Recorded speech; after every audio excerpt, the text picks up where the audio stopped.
Assalamualaikum warahmatullahi wabarakatuh. Bismillahirrahmanirrahim. Ashhadu an la ilaha illallah wa ashhadu anna Muhammadar Rasulullah. Allahumma salli ala sayyidina Muhammad wa ala ali sayyidina Muhammad. Rabbi israh li sadri wa yassir li amri wahlul 'uqdatam min lisani yafqahu qawli. Amin. Bismillahirrahmanirrahim. Saat ini kami mengkaji rukun Islam yang ada 5, yakni syahadat, solat, zakat, puasa, haji secara hakikatnya. Kalau secara syariat sudah Anda tahu semua. Syariatnya Anda semua pada tahu. Akan tetapi kali ini kami mencoba mengkaji secara hakikatnya di sisi Allah. Selama ini rukun Islam yang berlaku di mayoritas manusia adalah rukun Islam secara syariat saja. Oke, marilah kita kaji secara hakikatnya. Bismillahirrahmanirrahim. Syarat manusia masuk agama Islam, syarat manusia bisa bermu'alaf sebelum melaksanakan rukun Islam yang 5 itu, maka wajib bagi si mu'alaf mengenal siapa Tuhan yang bakal disembahnya. Awaluddin ma'rifatullah. Awal suatu agama adalah mengenal Allah, tahu Allah, dan berjumpa dengan Allah dengan mata kepalanya. Agar apa? Agar kita bisa menyembah, agar kita bisa mengabdi dengan sesungguh-sungguhnya, mengabdi kepada Tuhan yang akan disembah. Setelah itu, untuk mengenal Allah, Tuhan yang bakal kita sembah, maka ada perintah lagi, man arafa nafsahu faqad arafa rabbahu.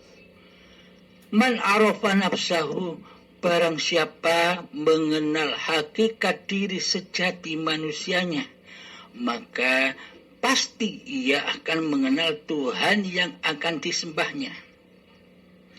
Untuk mengetahui hakikat diri sejati manusianya, marilah kita buka sifat wajibnya Allah dan sifat wajibnya manusia. Karena syarat menyembah, maka harus ada Allah dan manusia. Harus ada Khalik dan manusianya, Khalik dan makhluknya. Ada pencipta dan yang diciptakannya. Coba kita tafakuri selama ini. Syarat menyembah wajib wujud nyata Allah yang disembah. Akan tetapi selama ini ketika kita sholat, ketika kita beribadah, apakah sudah nyata, apakah sudah wujud Allah zat yang kita sembah? Bagaimana Allah bisa wujud, bagaimana Allah bisa kita sembah, sementara kita selama ini berkeyakinan, berakidah bahwa Allah itu gaib, Allah itu tiada, Allah itu fana, Allah itu al-maut di hati kita. Ingat, di hati kita. Sedangkan yang merasa menjadi Allah dengan sifat-sifatnya adalah diri manusia kita sendiri. Diri kita yang merasa wujud, diri kita yang merasa hidup, diri kita yang merasa sebagai pencipta seluruh solat dan ibadah-ibadah kita selama ini. Nah, bila kita belum berislam dengan sesungguh-sungguhnya Islam di sisi Allah, maka selamanya kita ateis, tak bertuhan. Bila kita hanya bertuhan dan beragam secara syariat beloko, coba cek hati kita selama ini. Benar kelihatannya kita bertuhan, benar kelihatannya badan ini beragama, akan tetapi hati kita bagaimana? Yang jadi Tuhan, yang jadi penguasa, yang wujud itu Allah sebagai pencipta diri kita, ataukah malah kita yang wujud, yang hidup, yang berkuasa atas hidup dan badan ini? Sedang Allah kita tiadakan, sedang Allah kita gaibkan selama ini. Apakah demikian yang dikatakan bertuhan? Nonsen. Semua itu hanya angan-angan saja. Coba kita logikakan. Bagaimana mungkin kita bisa menyembah Allah sedang selama ini kita berposisi sebagai Allah di dalam hati kita? Seolah-olah kita tidak butuh Allah. Seolah-olah Allah tidak menguasai diri kita sebagai sang pencipta. Seolah-olah kitalah sebagai penciptanya. Seolah-olah diri kitalah yang merasa berkuasa melakukan apa saja sesuai kehendak hati kita selama ini. Nah, dengan cara beginikah kita dikatakan sudah bertuhan, sedang di dalam hati kita belum bertuhan sama sekali. Hati kita masih ingkar kepada Allah. Hati kita masih kufur kepada Allah. Hati kita masih mensekutukan Allah dengan diri kita selama ini. Inikah yang dinamakan bertuhan? Sedang yang dinamakan bertuhan itu adalah kita sudah pasrah dituhani oleh Allah. Sebagai hamba hanya bisa menyaksikan Allah yang mempergerakkan badan-badan ini. Begitulah cara bertuhan. Maka dari itu, coba kita gaji sifat Allah yang pertama. Satu, sifat wujud. Wajib bagi Allah itu ada, wajib bagi Allah itu nyata, wajib bagi Allah itu jelas. Kebalikan sifat Allah adalah adam. Muhal bagi Allah itu tidak ada. Muhal bagi Allah itu tidak wujud. Muhal bagi Allah itu tidak nyata. Nah, siapakah pemilik sifat muhalnya Allah itu? Ini yang mana sifat muhal ini adalah kebalikan dari sifatnya Allah. Jadi manusia kitalah yang pandai-pandai memposisikan diri kita di dalam sifat wajib diri manusia kita sendiri, yakni sifat muhalnya Allah sebagai hamba, sebagai yang dicipta oleh Allah. Jadi nyatakanlah di dalam hati kita sifat muhalnya Allah, yakni ketiadaan wujud diri manusia kita, kematian wujud kehidupan manusia kita. Namun selama ini kita terbalik dalam beragama, dalam bertuhan. Malah kita duduk sebagai Tuhannya daripada Allah pencipta diri kita selama ini. Coba renungkan di dalam hati kita. Apakah iya selama ini kita begitu? Nah, ini tandanya hati kita belum Islam. Meskipun kelihatannya secara badaniah, meskipun kelihatannya di sisi manusia, kita sudah bertuhan dan beragama. Karena selama ini kita bertuhan dan beragama hanya di sisi manusia, bukan di sisi Allah. Di sisi Allah kita masih ateis, masih kafir, masih ingkar kepada Allah. Karena Allah gaib bagi kita selama ini. Yang sebenarnya Allah wujud kok kita gaibkan. Kita manusia yang sebenarnya gaib tiada, loh kok malah kita mewujudkan diri kita sendiri selama ini. Inilah keyakinan akidah yang tidak sesuai dengan ajaran-ajaran para nabi dan para rasul yang membawa tauhid, yang membawa keesaan Allah. Jadi Allah itu tidak memandang raga-ragamu.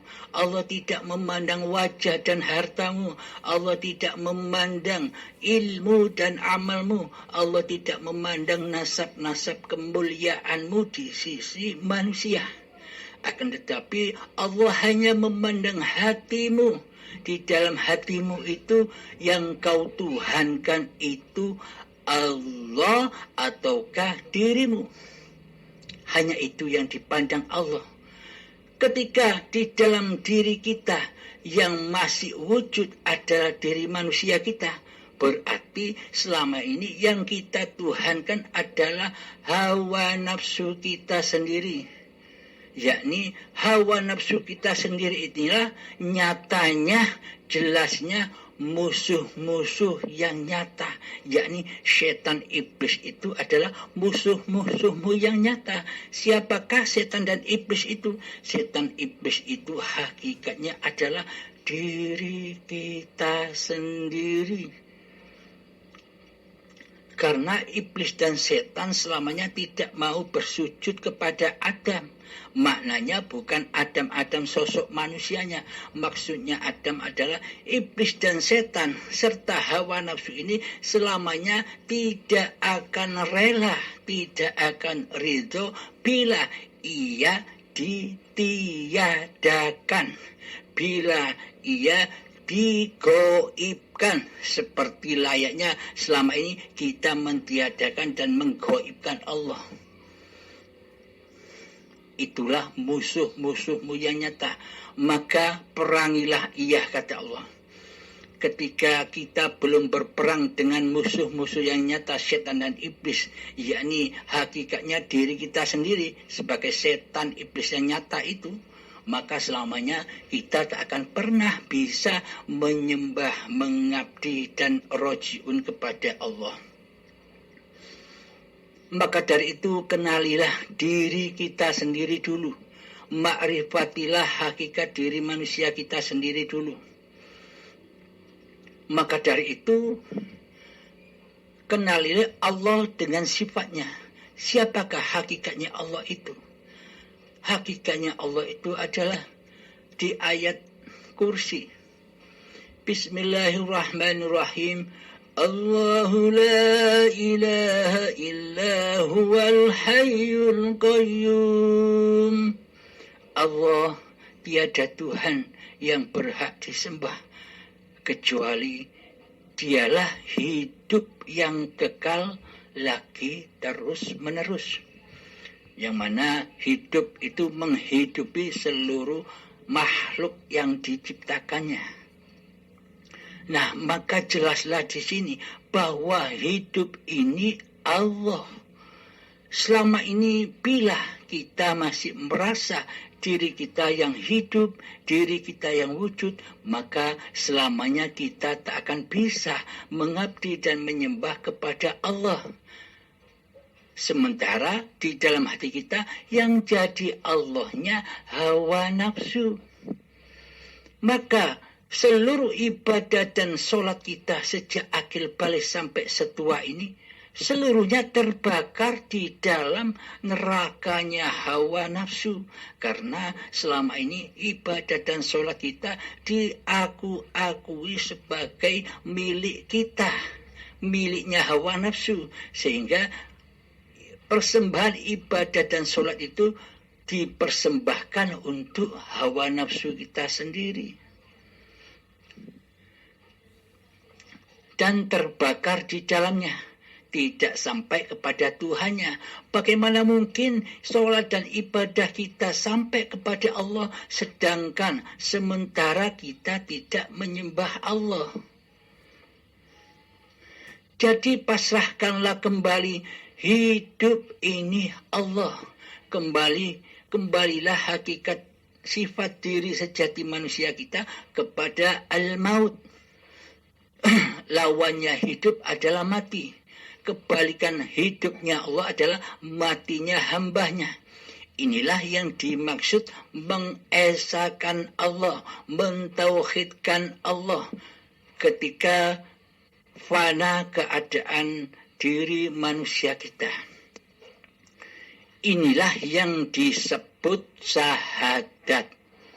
Bila kita sudah menyaksikan hidup, hiduplah yang menguasai badan. Hiduplah yang mentindaktandukkan badan. Hiduplah yang memerintahkan. Hiduplah yang mengutus badan. Sejak dari tanah sampai setua ini, seluruhnya adalah utusan hidup. Dibimbing, dijaga, dikasih sayangi oleh Allah sejak dari tanah hingga setua ini. Kita tidak menyadarinya.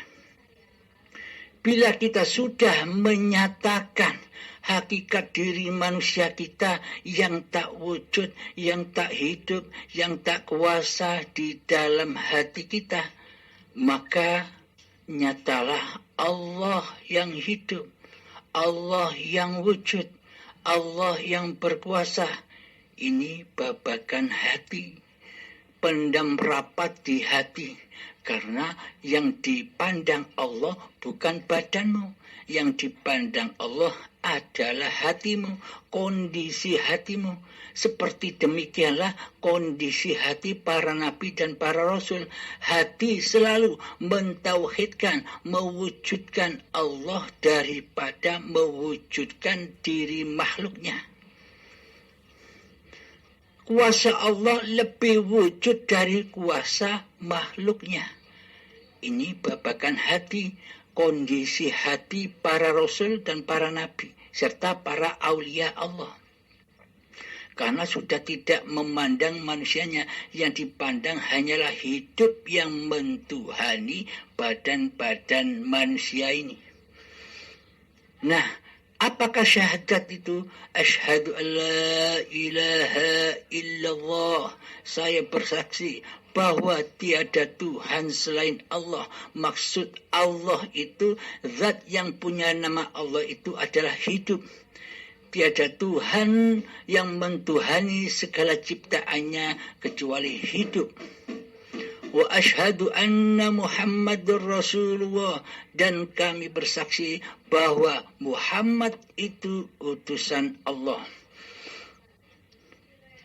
Di babakan syariat,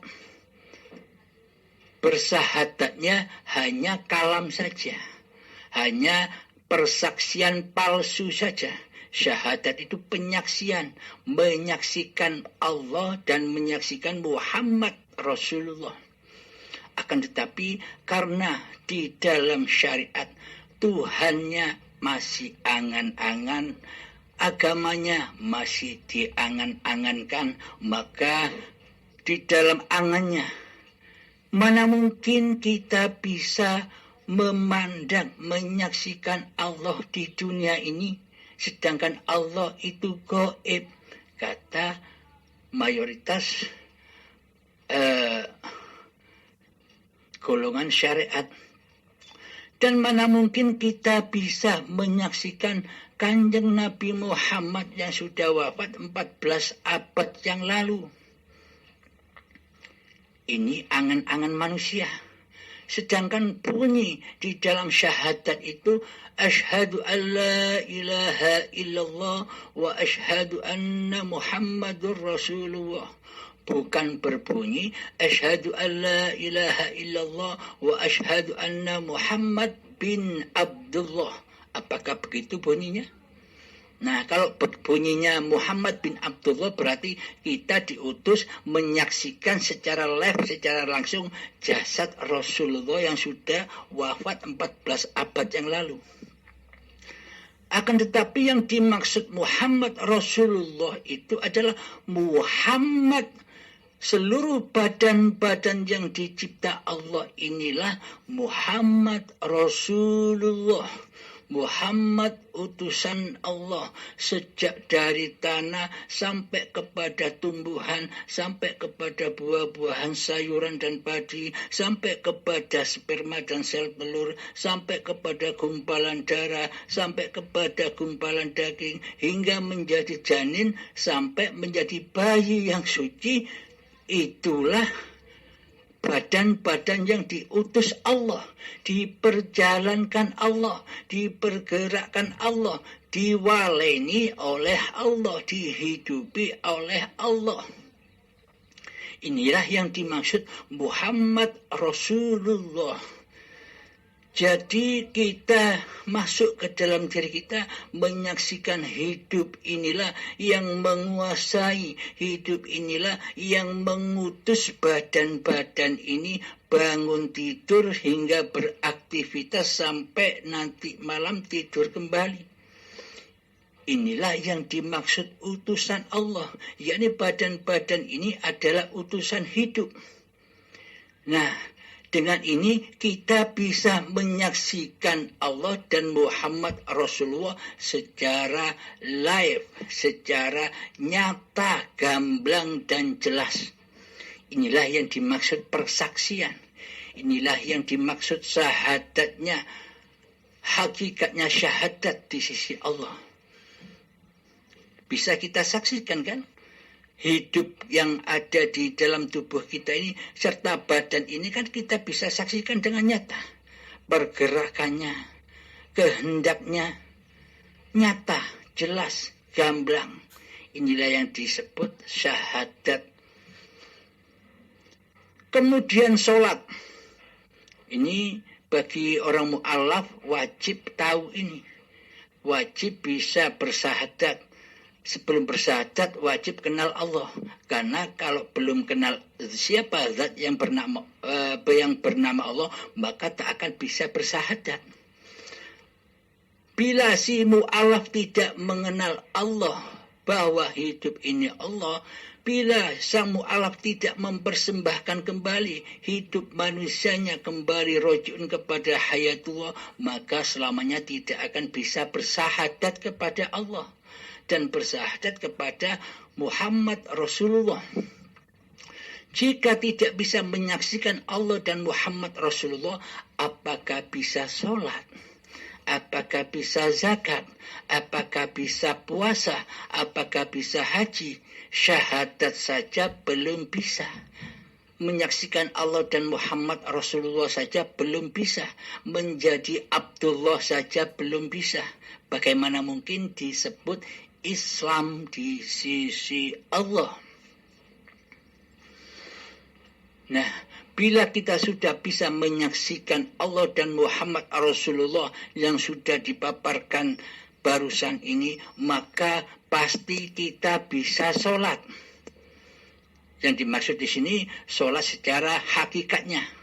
Meskipun badan sholat secara syariat, hati harus sholat secara hakikatnya. Apa itu hakikatnya? Aqimis sholat li dzikri. Dirikan sholat demi mengingat aku. Apa makna sholat itu? Tujuan sholat itu adalah mengingat Allah. Bagaimana mungkin kita bisa mengingat Allah bila kita tidak kenal Allah? Bagaimana kita mungkin bisa berzikir kepada Allah bila kita tidak pernah berjumpa, bersyahadat kepada Allah? Nah, inilah yang dimaksud sholat. Terus yang ketiga, zakat. Apa maksudnya zakat secara hakikatnya?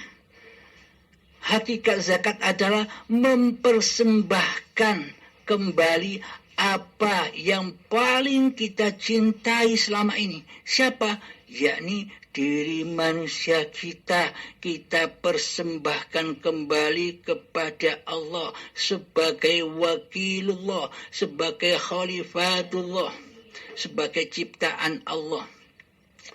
Jadi persembahkan lagi bahwa wujud manusia ini adalah bukti nyatanya wujudullah.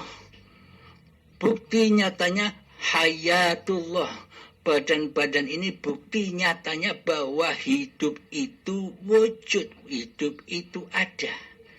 Jadi persembahkan lagi kewujudan diri manusia kita menjadi wujudullah. Ini babakan hati, babakan hati, babakan hati-hati yang menyaksikan itu.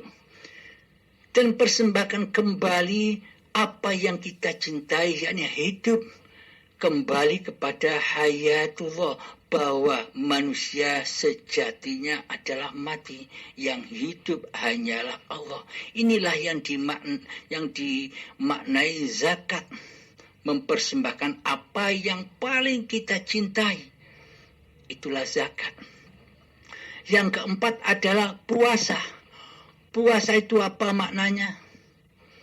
Puasa adalah seluruh pergerakan kita, seluruh ibadah dan sholat kita, di dalamnya kita wajib puasa. Puasa yang bagaimana? Bukan puasa yang menahan lapar dan minum, menahan makan dan minum.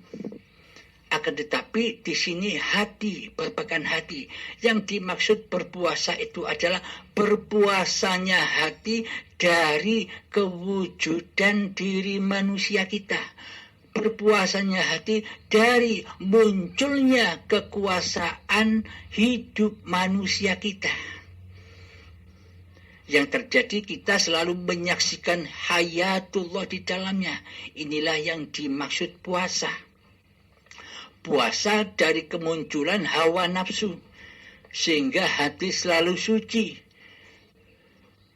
Inilah yang dimaksud puasa. Jika hati sudah berpuasa yang demikian, inilah yang dinamakan Ramadan, bulan suci, yang mana di dalam bulan suci itu iblis, setan, hawa nafsu, dajjal sudah dibelenggu oleh Allah.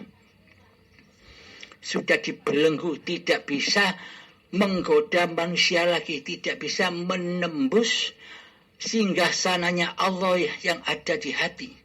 Jadi yang bisa mengaplikasikan, katanya di bulan Ramadan itu hawa nafsu, setan, iblis dibelenggu, dipenjara.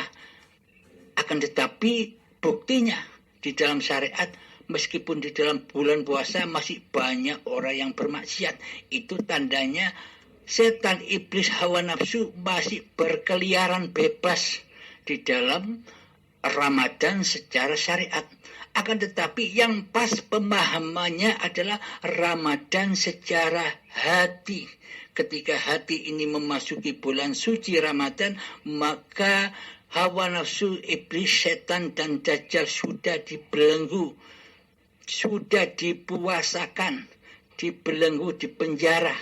Kemunculannya yang ada hanya wujudullah, hayatullah. Inilah maknanya puasa. Ketika kita makan, kita berpuasa dari diri manusianya yang bisa makan. Ketika kita minum, kita berpuasa dari kekuasaan diri manusianya yang bisa minum. Ketika kita sholat, kita sudah berpuasa dari kewujudan hamba, dari kehidupan hambanya yang bisa sholat. Inilah yang dimaksud lillahi ta'ala. Di seluruh niat wajib kita mengaplikasikan bahwa hati ini lillahi ta'ala. Nah, keterangan semua inilah yang dimaksud lillahi ta'ala. Inilah makna puasa. Kemudian yang kelima, yakni haji. Apa hakikat haji itu? Labbaik Allahumma labbaik, labbaik la syarika laka labbaik. Hakikat haji itu adalah hati tidak boleh mensekutukan Allah. Inilah yang dinamakan kesucian. Dengan haji yang seperti inilah, dengan haji yang hati tidak mensekutukan Allah dengan diri manusia kita, maka Dajjal, ceritanya Dajjal tidak akan bisa masuk ke Masjidil Haram dan Baitullah Ka'bah. Dajjal, setan, iblis tidak akan mampu masuk ke dalam Baitullah dan Masjidil Haram karena sudah suci dari hawa nafsu. Yang dimaksud Masjidil Haram ini adalah badan-badan ini. Yang dimaksud Baitullah adalah hayatullah. Jadi Dajjal tak akan mampu masuk ke kota Mekah, tidak akan mampu masuk ke dalam Masjidil Haram dan Baitullah. Inilah makna keterangan yang di syariat, bahwa katanya besok Dajjal tidak akan bisa masuk ke kota Mekah dan Madinah. Karena apa maksudnya? Secara hakikatnya hawa nafsu, iblis dan setan sudah tidak mampu menerobos sehingga sana hatinya Allah ini. Ketika hambanya sudah fana, inilah yang disebut haji mabrur. Haji yang diterima oleh Allah karena hatinya sudah lillahi ta'ala, la mawjudan illallah. Hatinya sudah la ilaha illallah. Man qala la ilaha illallah qalal jannah. Barang siapa yang hati aplikasinya yang sudah menyatakan tiada Tuhan selain Allah, maka ia sudah di dalam surga. Jadi surga itu ya sekarang, bukan besok. Ketika hamba sudah mencapai hakikat diri sejatinya, yakni sifat keagamanya. Karena Adam dulu tinggal di surga, ya kembali kepada surga. Inilah yang dimaksud rukun Islam secara hakikatnya. Syariat dan makrifat selalu beriringan. Badan melaksanakan rukun Islam secara syariat, hati juga melaksanakan rukun Islam secara hakikatnya. Jadi sambung hablu minallah dan hablu minannasnya. Demikian sahabat yang sedikit kami paparkan. Mungkin ini jauh dari sempurna. Bila sahabat ingin menambahkan keterangannya lagi, silahkan. Demikian dari saya, semoga bisa kita ambil hikmahnya. Semoga Allah selalu membimbing hati kita semua. Assalamualaikum warahmatullahi wabarakatuh.